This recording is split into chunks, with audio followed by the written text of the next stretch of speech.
Եթերում Զինուժի շաբաթօրյա թողարկումն է, բարև ձեզ։ Նախ համառոտ այն ամենի մասին, ինչ կներկայացնենք առաջիկա րոպեներին։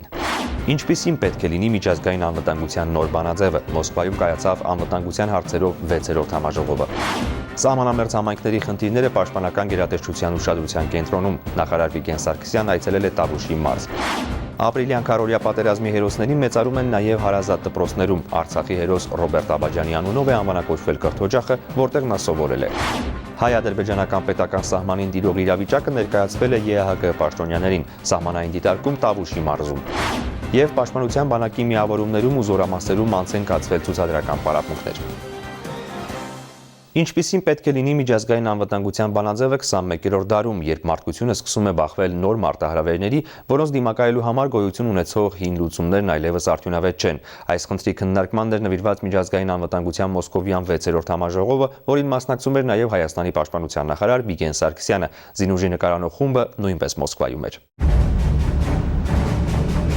Աշխարհը փոխվում է, ընդ որում աչքի առաջ։ Անվտանգության բանաձևերը, որոնք կարծեք թե գործ ունեին նախկինում, այլևս արդյունավետ չեն։ Միջազգային ահաբեկչությունը, սպառազինության անվերջ մրցավազքը, աշխարհաքաղաքական շահերով պայմանավորված նոր լարվածության օջախների եւ պատերազմների հրահրումը մարդկությունը կանգնեցրել են չափազանց բարդ լուծելի խնդրի առաջ։ Ինչպես պայքարել այդ ամենի դեմ։ Այս հարցի պատասխանը գտնելու համար տարբեր երկրներում միջազգային ներկայացուցչական համաժողովներ են անցկացվում, բայց ելքն այդուհանդերձ դեռևս հստակ չի ուրվագծվում։ Նաև այն պատճառով կամ նախ եւ առաջ այն պատճառով, որ քաղաքական որոշում կայացնողները չեն կարողանում կամ չեն ցանկանում լիարժեք կերպով վերաիմաստավորել միջազգային անվտանգության կոնցեպտը։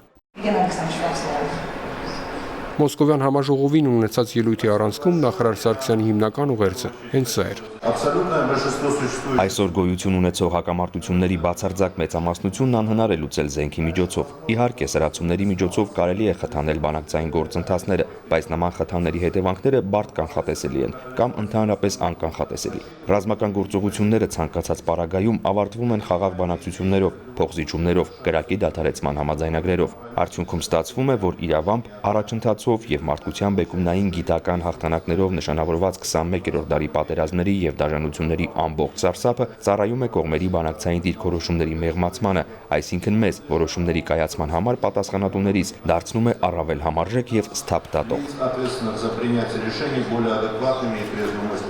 Որն է ժամանակակից հակամարտությունների լուծման բանալին։ Արդյոք պատերազմը, զենքի կիրառումը կարող է քաղաքական բնույթի որևէ խնդիր լուծել։ Այս բարդ թվացող հարցի պատասխանը Վիգեն Սարգսյանը տալիս է հայտնի սկզբունքի մեջբերմամբ։ Ցավոք, պատերազմն առավել հաճախ է սկսում դիտարկվել կլաուսվիցյան բանաձևով, որպես քաղաքականության գործիքներից մեկը դրա բնական շարունակությունը։ Կարծում եմ, պատերազմը, դրա հետևանքներն ու գինը հասկացող եւ ճանաչող զինվորականները պետք է վերադարձնեն գիտակցումը, որ պատերազմը չի կարող որևէ բանի տրամաբանական շարունակությունը լինել։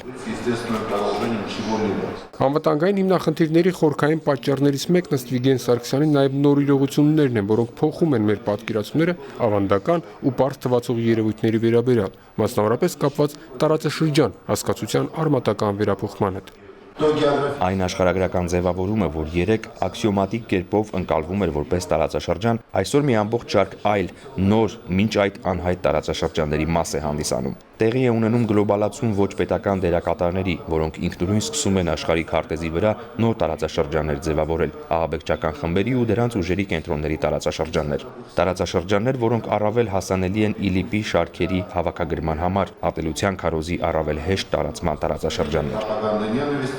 Նախարարը նաև նշում է խնդիրները, որոնց լուծումը թույլ կտա բացառել քաղաքակիրթ մարդկության ընթացքը դեպի քաոս։ Ճշմարտությունը շատ պարզ է։ Անվտանգությունը կախված է տարածաշրջանացման միտումների լիարժեք ընկալումից եւ վերահսկողության համակարգի ձևավորման ընթացքում տեղական առանձնահատկությունների հետ հաշվի նստելուց։ Չկա մեկ բաղադրատոմս բոլորի համար, բայց կա ակնհայտ իրականություն։ Միայն ընտրողականության երկակի ստանդարտների ցանկացած դրսևորման բացառման, սեփական անվտանգությունը ուրիշների տառապանքների վրա կառուցելուց հրաժարվելու շարունակական եւ անբաժան մոտեցման սկզբունքների գերակայության հիման վրա կարելի է հասնել երկարատև եւ հաստատուն արդյունքների։ Եվ վերջում, ինչ է պետք անել շատ կոնկրետ քայլերով, որպեսզի ուրվագծվի ժամանակակից աշխարհի միջազգային անվտանգության կոնցեպտը։ Նախարարն այդ քայլերը ներկայացնում է կետերով։ Ավելի շատ տեղեկատվության փոխանակում, հաղորդակցության ուղիղ գծերի առկայություն, Խոստումը պահելու ունակություն, որպես փոխվստահության ձևավորում, փոխըմբռնման մակարդակ, պարբերական փոխանակումներ, վերապատրաստումներ, ռազմական ներկայացուցիչների փոխգործակցություն, միջազգային մարդասիրական նորմերի եւ կանոնների կոշտ պահպանում եւ ամենակարևորը հարգանք գործընկերների հանդեպ։ Նախարար Սարգսյանի Մոսկովյան այցի օրակարգում նաև հանդիպումներ էին այլ երկրների պաշտոնակիցների հետ, մասնավորապես շարունակվեցին քննարկումները Իրանի հետ ռազմատեխնիկական համագործակցությունը խորացնելու շուրջ, ինչպես նաև եւս մեկ անգամ փաստվեց, որ Արցախյան հիմնախնդիրը ռազմական լուծում չունի։ Նաև պայմանավորվածություն ձեռք բերվեց սերբ գործընկերոջ հետ, որ շփումներն առավել ինտենսիվ պետք է դառնան տեսանելի եւ շոշափելի արդյունքների ակնկալիքով։ Վիգեն Սարգսյանը Մոսկվա էր մեկնել նաև նոր նախաձեռնությամբ վերաբերող ռուսաստանյան բուհերում սովորող հայ ուսանողներին։ Առաջարկի էությունը շատ պարզ է՝ տալ հնարավորություն արդեն բժշկական կրթություն ստացած ուսանողին գրավիչ պայմաններով աշխատանք գտնել հայրենիքում, մասնավորապես ռազմաբժշկական հաստատություններում։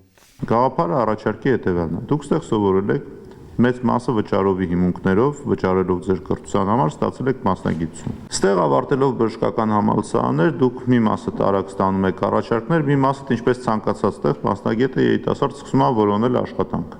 Մի մասին հաջողվում է արագ գտնել այդպիսի աշխատանք, մի մասը այդքան էլ հեշտ չի կարողանում այն գտնել, բայց գտնելու պարագայում էլ երկար ճանապարհ ունեք անցնելու մինչև կայացումը մասնագիտական եւ այլն։ Ես նայեցի, թե ինչքան արժի Հայաստանում բժիշկ մասնագետ պատրաստելը պետպատվերով։ Եվ այն գումարը, որը մենք ծախսում ենք, որպեսզի 5 տարի, 6 տարի, 7 տարի հետո ունենանք բժիշկ մասնագետ, ես պատրաստ եմ, եթե լինեն ցանկացողներ ձեր մեջ, գտնել հնարավորություն կառավարության որոշումով վերաբաշխում կատարել, վճարել ձեզ որպես բոնուսային փաթեթ, նրա համար, որ դուք այսքան տարի ձեր հաշվին սովորել եք, դրան զուգահեռ ձեզ առաջարկեն ֆիքսված աշխատատեղ, որ դուք գաք միանգամից մյուս օրվանից ունենաք ձեր աշխատավայրը զինված ուժերում, ծառայելով կամ 5 տարի, ստանալով աշխատավարձ եւ այդ փոխհատուցման փաթեթը, կամ եթե դուք կուզեք ավելի արագ ավարտեք դա առանց փոխհատուցման փաթեթի, միայն աշխատավարձի այսինքն պայմանով 2 տարի ծառայությամբ, այսինքն իմ առաջարկի տրամաբանությունը հետևյալն է. դուք ձեր մասնագիտական գիտելիքը, ձեր ձեռք բերած գիտելիքը ծառայեցնում եք զինված ուժերին Հայաստանի, որը շատ պետք է, որով դուք շատ կարևոր մասնակցություն եք ունենում երկրի պաշտպանության գործին։ Ես որպես պետության ներկայացուցիչ պետությանը համոզում եմ գործադիր մեր իշխանությանը, կառավարությանը եւ այլն, որ այն միջոցը, որը մենք այսպես թե այնպես ձեր պատրաստման վրա պետքա ծախսեինք, կարողանանք փոխհատուցենք ձեզ եւ դադարեցնենք այն քրեական հետապնդումը, որը քրեական օրենսգրքի հոդվածներով հարուցված է բանակի ծառայությունից խուսափելու համար։ Մոսկվայում այս օրերին նաև հայ-ռուսական ռազմաարդյունաբերական համաժողով էր ընթանում։ Վիգեն Սարգսյանը նույնպես մասնակցեց դրա աշխատանքների եւ հանդես եկավ ելույթով, որում հույս հայտնեց, որ համաժողովը կարևոր քայլ կդառնա հայ-ռուսական ռազմավարական համագործակցության հետագա զարգացման ճանապարհին։ Համատեղ նախագծումն ու միասնական արտադրությունը մանավանդ ռազմաարդյունաբերության ոլորտում ստեղծում է նոր հատուկ հարաբերություններ երկրների միջև, հնարավորություն տալով ձևավորել ինտենսիվ շփումներ հորիզոնական մակարդակում։ Առաջատար մասնագետների հետ անմիջական շփումը հեռանկարային նախագծային լուծումների, նոր տեխնոլոգիաների եւ դրանց գործնական կիրառության շուրջ կարծիքների պարբերական փոխանակումը կծառայի ռազմական մտքի զարգացմանը եւ Հայաստանի եւ Ռուսաստանի միջև միջազգային ռազմատեխնիկական համագործակցության ամրապնդմանը։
Ապրիլի 22-ին Պաշտպանության նախարար Վիգեն Սարգսյանն աշխատանքային այցով Տավուշի մարզում էր, հանդիպում երդվյալ ազատամարտիկների միության անդամների հետ, ինչպես նաև սահմանամերձ համայնքներում համակարգման ենթակա հարցերի լուծման նպատակով ստեղծված միջգերատեսչական հանձնաժողովի հերթական արտագնանիստ։ Նախարար Սարգսյանի Տավուշյան այցի օրակարգը։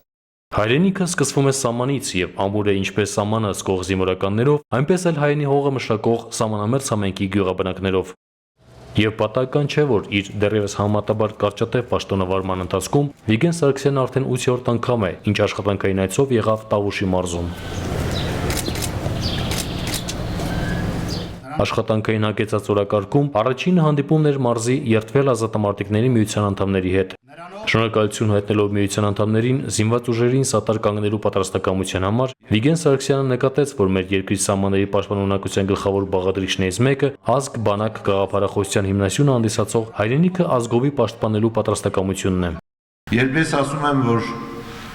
մենք ազգ բանակ ենք, ես չեմ ասում եկեք ազգ բանակ կառուցենք։ Ես խորապես վստահ եմ, որ մենք հենց ազգ բանակ ենք։ Ուղղակի մենք պետք է դա գիտակցենք ու մեր քայլերը, մեր քաղաքականությունը, մեր ընկալումները համապատասխանեցնենք այդ իրականությանը։ Վիգեն Սարգսյանը կարևորեց նաև մեր հայրենիքի առաջընթացի համար միասնաբար աշխատելու ձգտումն ու անցյալի, մասնավորապես մեծ եղեռնի դասերը սերտելու, դրանք հետագայում բացառելու ուղղությամբ կոնկրետ քայլեր իրականացնելու անհրաժեշտությունը։ Եթե մենք ցեղասպանությունը ճիշտ չիմանանք, ճիշտ չգնահատենք, ո՞նց ենք մենք փող շահկապելու դա մեր անվտանգության խնդիրների հետ։ Երկրորդ հիմնական խարիսխը սյունը դա ապագայի տեսլականն է։ Մարդ պետք է ապագային հավատա եւ տեսնի լուսավոր այն կետը, որին ուզում է հասնել։ Եվ երրորդ կարևոր սյունը դա այսօր աշխատելու ձգտումն է։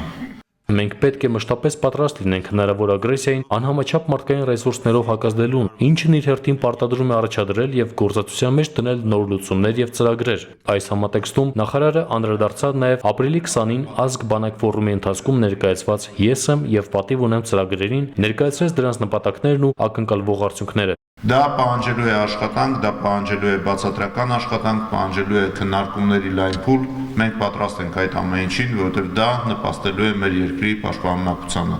մեր ամրությանը, մեր անվտանգության մակարդակի բարձրացմանը։ Աշխատանքային շրջայցի ընթացքում Վիգեն Սարգսյանը եղավ նաև մարզի սահմանամերձ Մովսես եւ Չինարի համայնքներում, որտեղ հանդիպեց համայնքների բնակչությանը։ Անմիջական եւ անկաշկանդ զրույցների ընթացքում նախարարը մեկ անգամ եւս հետաքրքրվեց համայնքների առջև ծառացած առավել կարևոր խնդիրներից, ցանոթացավ դրանց լուծման ուղղությամբ համայնքների բնակիչների կողմից ներկայացվող առաջարկներին։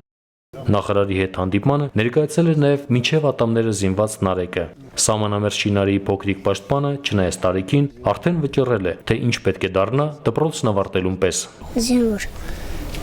Ու ինչ ես անել, որ զինվոր դառնաս։ Թշնամուն եմ կոտարել։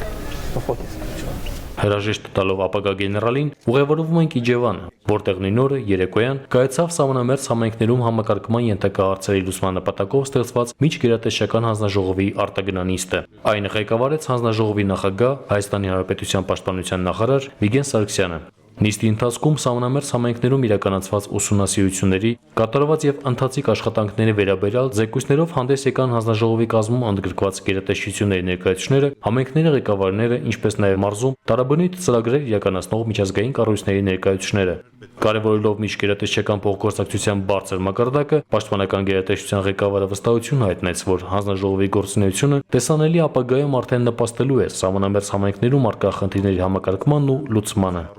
Ներսես Իվանյան, Վոլոդիա Տերաստվածատրյան, Զինուշ։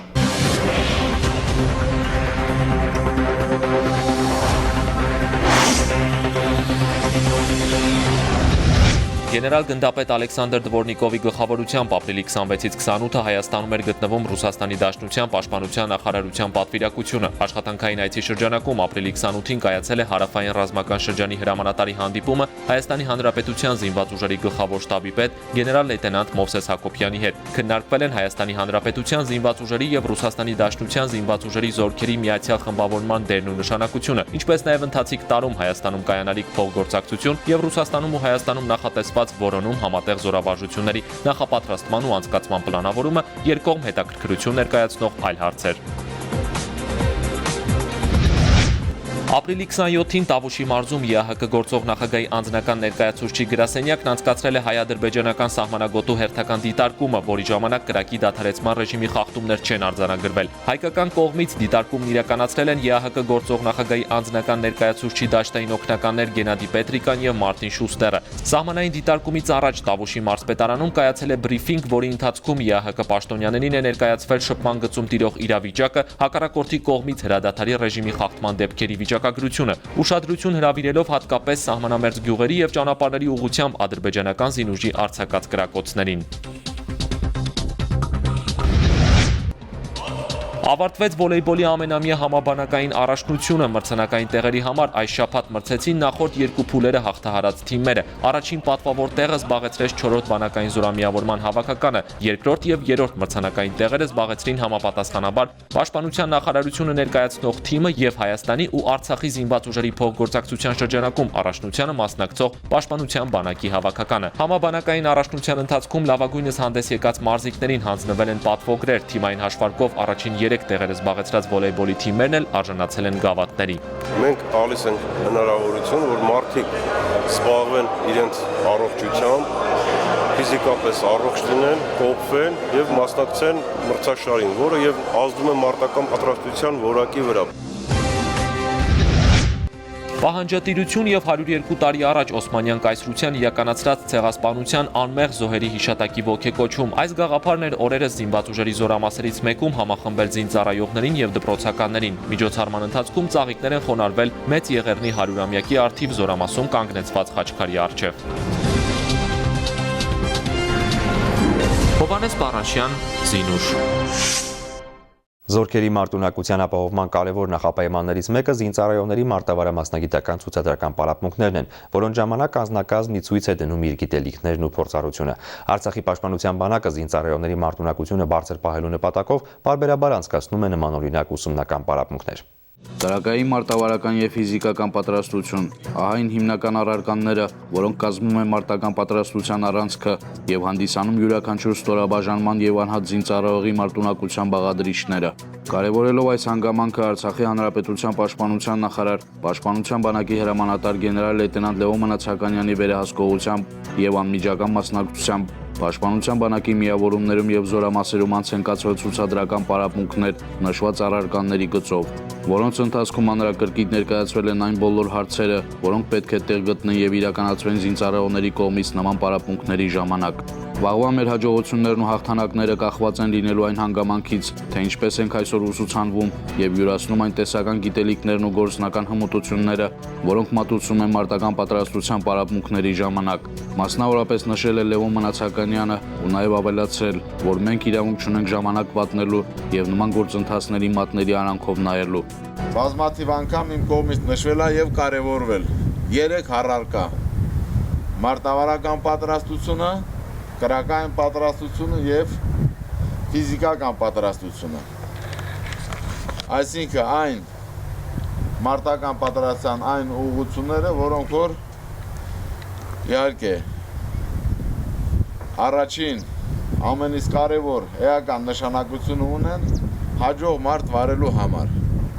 Մարտի Սա այն վերջին հրամանն է, որը լսում է զինծառայողը պայմանական թիրախների վրա կրակ բացելուց առաջ։ Սակայն որպեսզի ունակ լինես տվյալ գործողությունը հավուր պատշաճի կատարելու, պետք է յուրացնես այն բոլոր գիտելիքները, որոնք նախատեսված են կրակային պատրաստության ծրագրով։ Արդեն հրաձգարանում պարապմունքի ղեկավարի կողմից զինծառայողը պետք է անցնի համապատասխան հրահանգավորում եւ կողմնորոշվի տեղանքում, տեղեկանա անվտանգության կանոններին, եւս մեկ անգամ ծանոթանա հրաձգության վարման պայմաններին, կարողանա որոշել նշանակետերի հեռավորությունը հետախուզման միջոցով, տեղյակ լինի դաշտում առկա ուսումնանյութական բազային եւ կիրառվող զինատեսակների մարտավարատեխնիկական բնութագրերին եւ կրակային պատրաստության մյուս առանձնահատկություններին, որից հետո միայն զինծառայողին հնարավորություն է տրվում կրակ բացել պայմանական թիրախների վրա։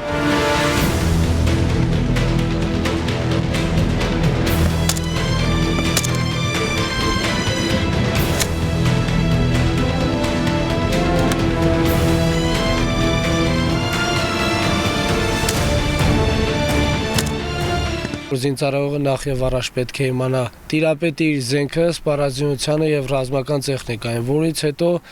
անցնի հրաձգության գործնական կատարման։ Հրամանատարները հանդիսանում են անձնակազմի պատրաստության պատասխանատուններն ու անմիջական իրագործողները, ուստի նման ձևաչափով ցուցադրական պարապմունքները հերթական հնարավորություն էին վերջիններիս ոչ միայն մարտավարամասնագիտական, այլ նաև մեթոդական պատրաստության մակարդակը կատարելագործելու առումով։ Իմ տեսանկյունից այսպիսի պարապմունքներ ինչքան շուշուտ լինեն, ինչքան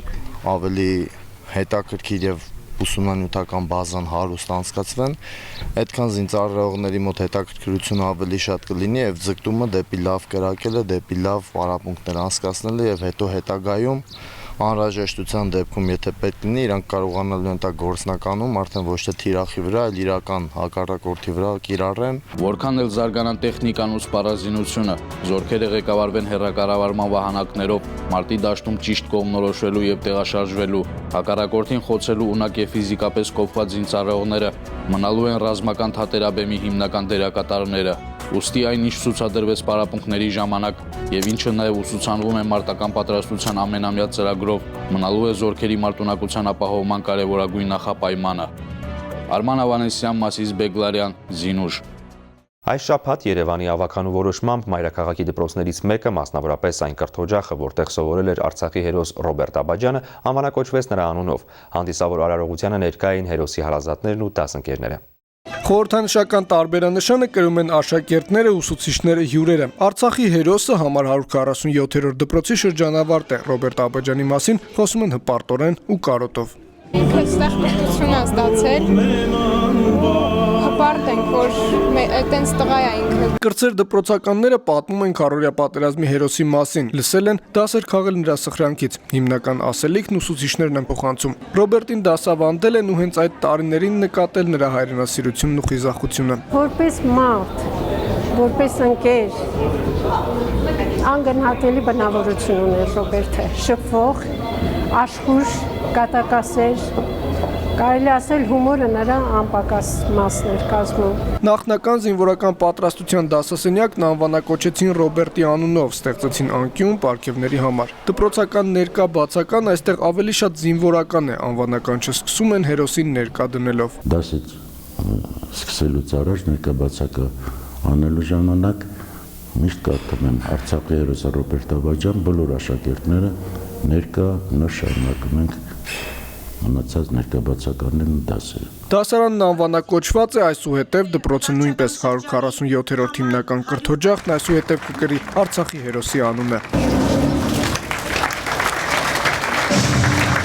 Հանդիսավոր միջոցառմանը ներկա էին հերոսի ծնողները, Երևանի քաղաքապետը, զինված ուժերի գլխավոր շտաբի պետի տեղակալը, սպաներ, մանկավարժներ։ Ծափերով ու ծաղիկներ խոնարելով յուրաքանչյուրն իր հարգանքի տուրքն է մատուցում կրտսեր սերժանտ Աբաջյանի հուշաքարի առաջ։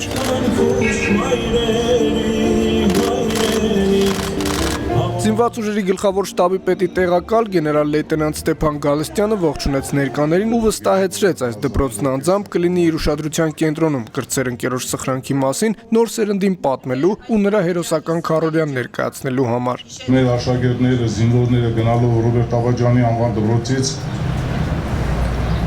իրանք հստակ կծառայեն այնպես փայլուն, ինչպես իր ընկերները։ Դպրոցի աշակերտները երդվեցին պատվով ու պատասխանատվությամբ շարունակել ավագների գործը, զորակոչվել ու ծառայել աչքի առաջ ունենալով Ռոբերտի օրինակը ու նաև այն հերոսների, ովքեր կարողացան կասեցնել հակառակորդի գրոհը, հաղթելով պարտադրված մարտը, սահմանը դարձնելով անխոցելի։ Դավիթ Դավթյան, Արթուր Ղարիբյան, Զինուժ։